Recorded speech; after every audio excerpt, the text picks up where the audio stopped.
Dan, what's going on, brother? You know, man.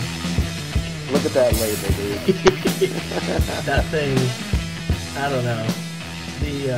I don't know what to say. You could say F it. Yeah, you definitely can. So let's talk about what we're doing here. This is a grain to glass video, and I'm going through some ingredients right now here. So this is your recipe. Yep. Elder and I brewed this up on an overnight brew night. This thing's got some ridiculous shit in it.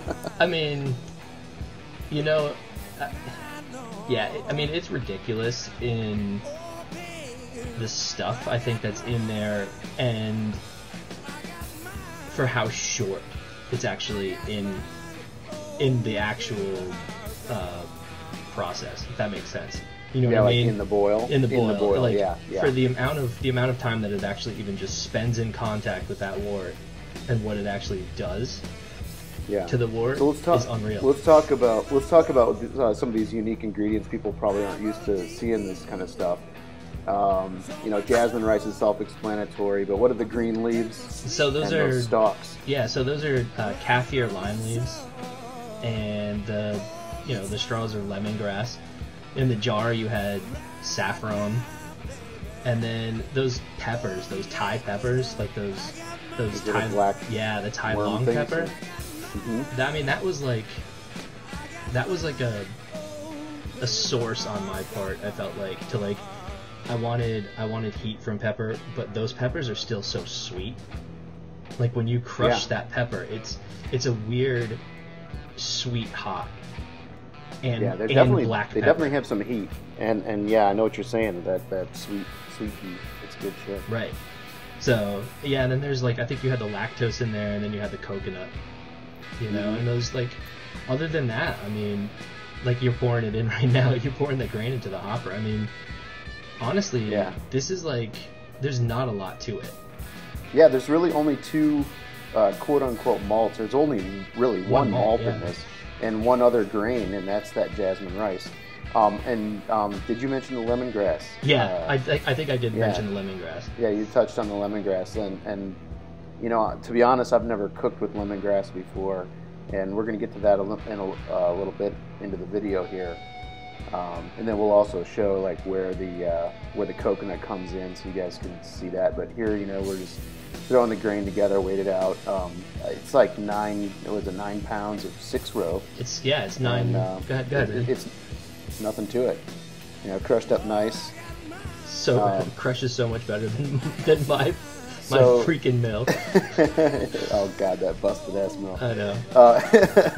So this is Elder was. So we were splitting up some of the duties because they actually did a double brew day that night, and it was pretty hectic, but. He went in and he did the jasmine rice and throw some saffron in there. Now the saffron is it's a pistil from what's the flower? I can't. It's a crocus. Remember. Crocus, that's right. So flower.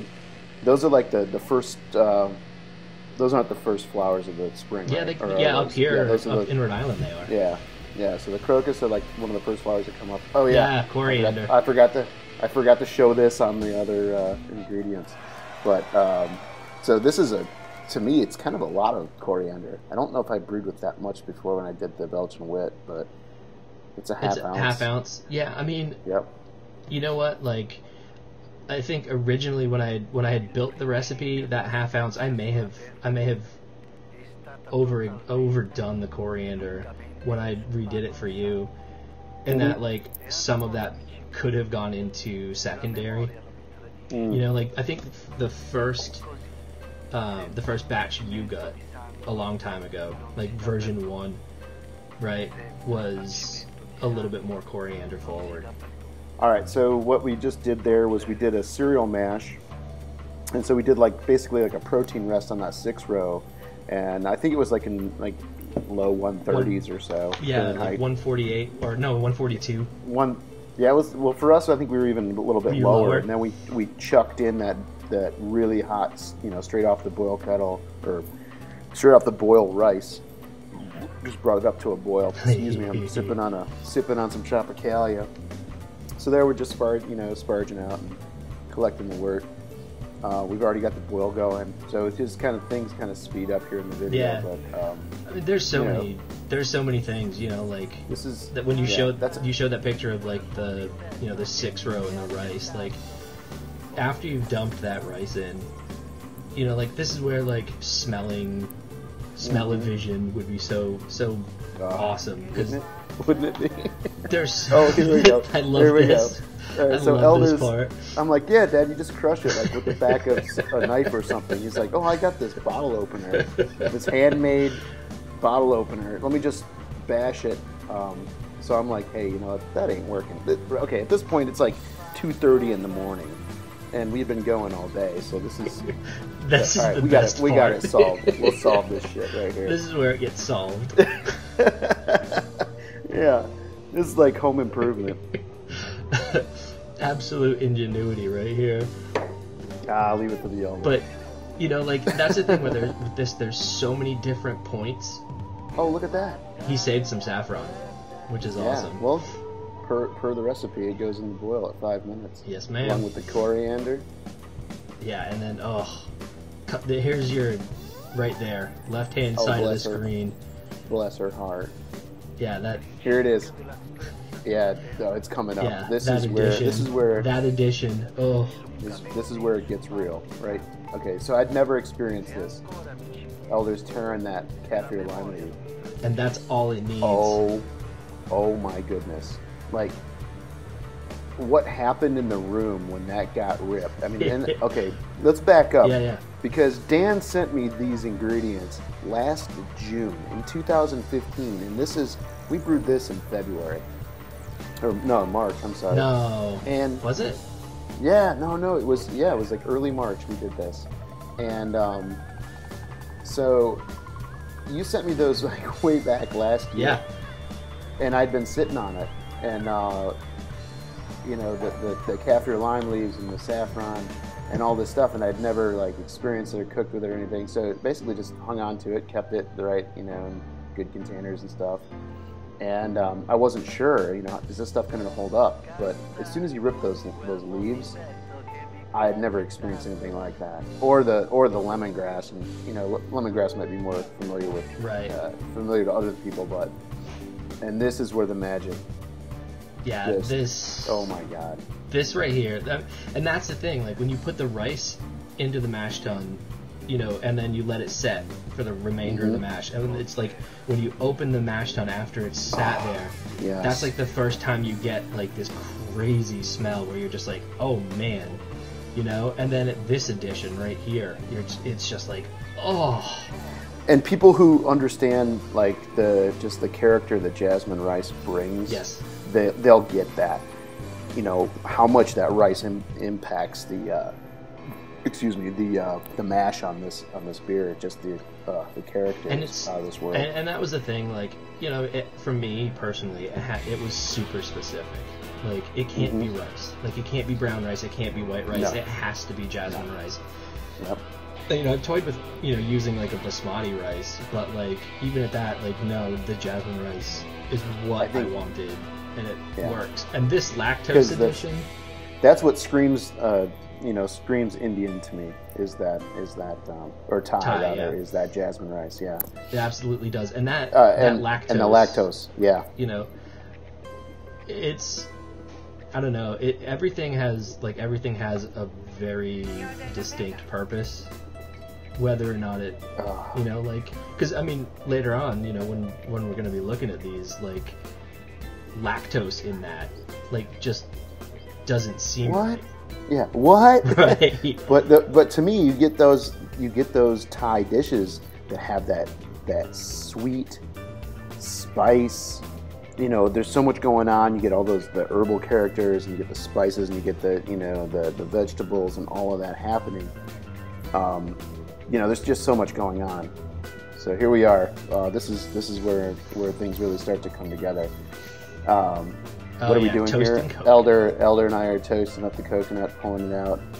This is 1 pound. Well, actually, this is 1 pound plus here, but we're gonna weigh this out here in a second. And so we've already kegged the beer, racked it to a keg, and it's been basically just sitting for like a day or something like that at this point, just getting cold and sitting in the fridge, not really on gas to force carb. And it was just due to our schedules, but we got it together over a day or whatever. Here we are. This is kind of painstaking. should have spent this much time on the hop drops. It would have been more exciting. So the only bittering addition on this beer was, I think, like a quarter ounce. Oh, here we are. We haven't racked yet. Okay, so I misspoke. My memories failed me. Yeah, but you were gonna treat the coconut as like a hop back. Yeah, so I was, and but what we ended up doing was taking kind of a tip or a note from what we did with the coconut IPA, the Ryan Rashan recipe, and so we throw the coconut into the keg here. Yep. May not have been the best decision ever, but I will tell you what. The proof is in the pudding. What happened with this beer?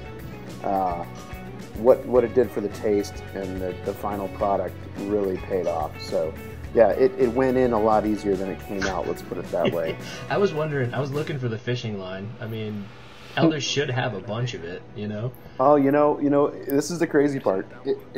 When we pulled it out, because we did not shoot footage of that, and you're welcome for not shooting footage. We actually. It was floating at the top, so we were able to grab it pretty easily. We left it in the keg for all of 4 days. I mean, we were testing it basically every day or so, just to make sure that we didn't impart too much coconut. We didn't want it to overrun or take over the beer. Right, which it can do.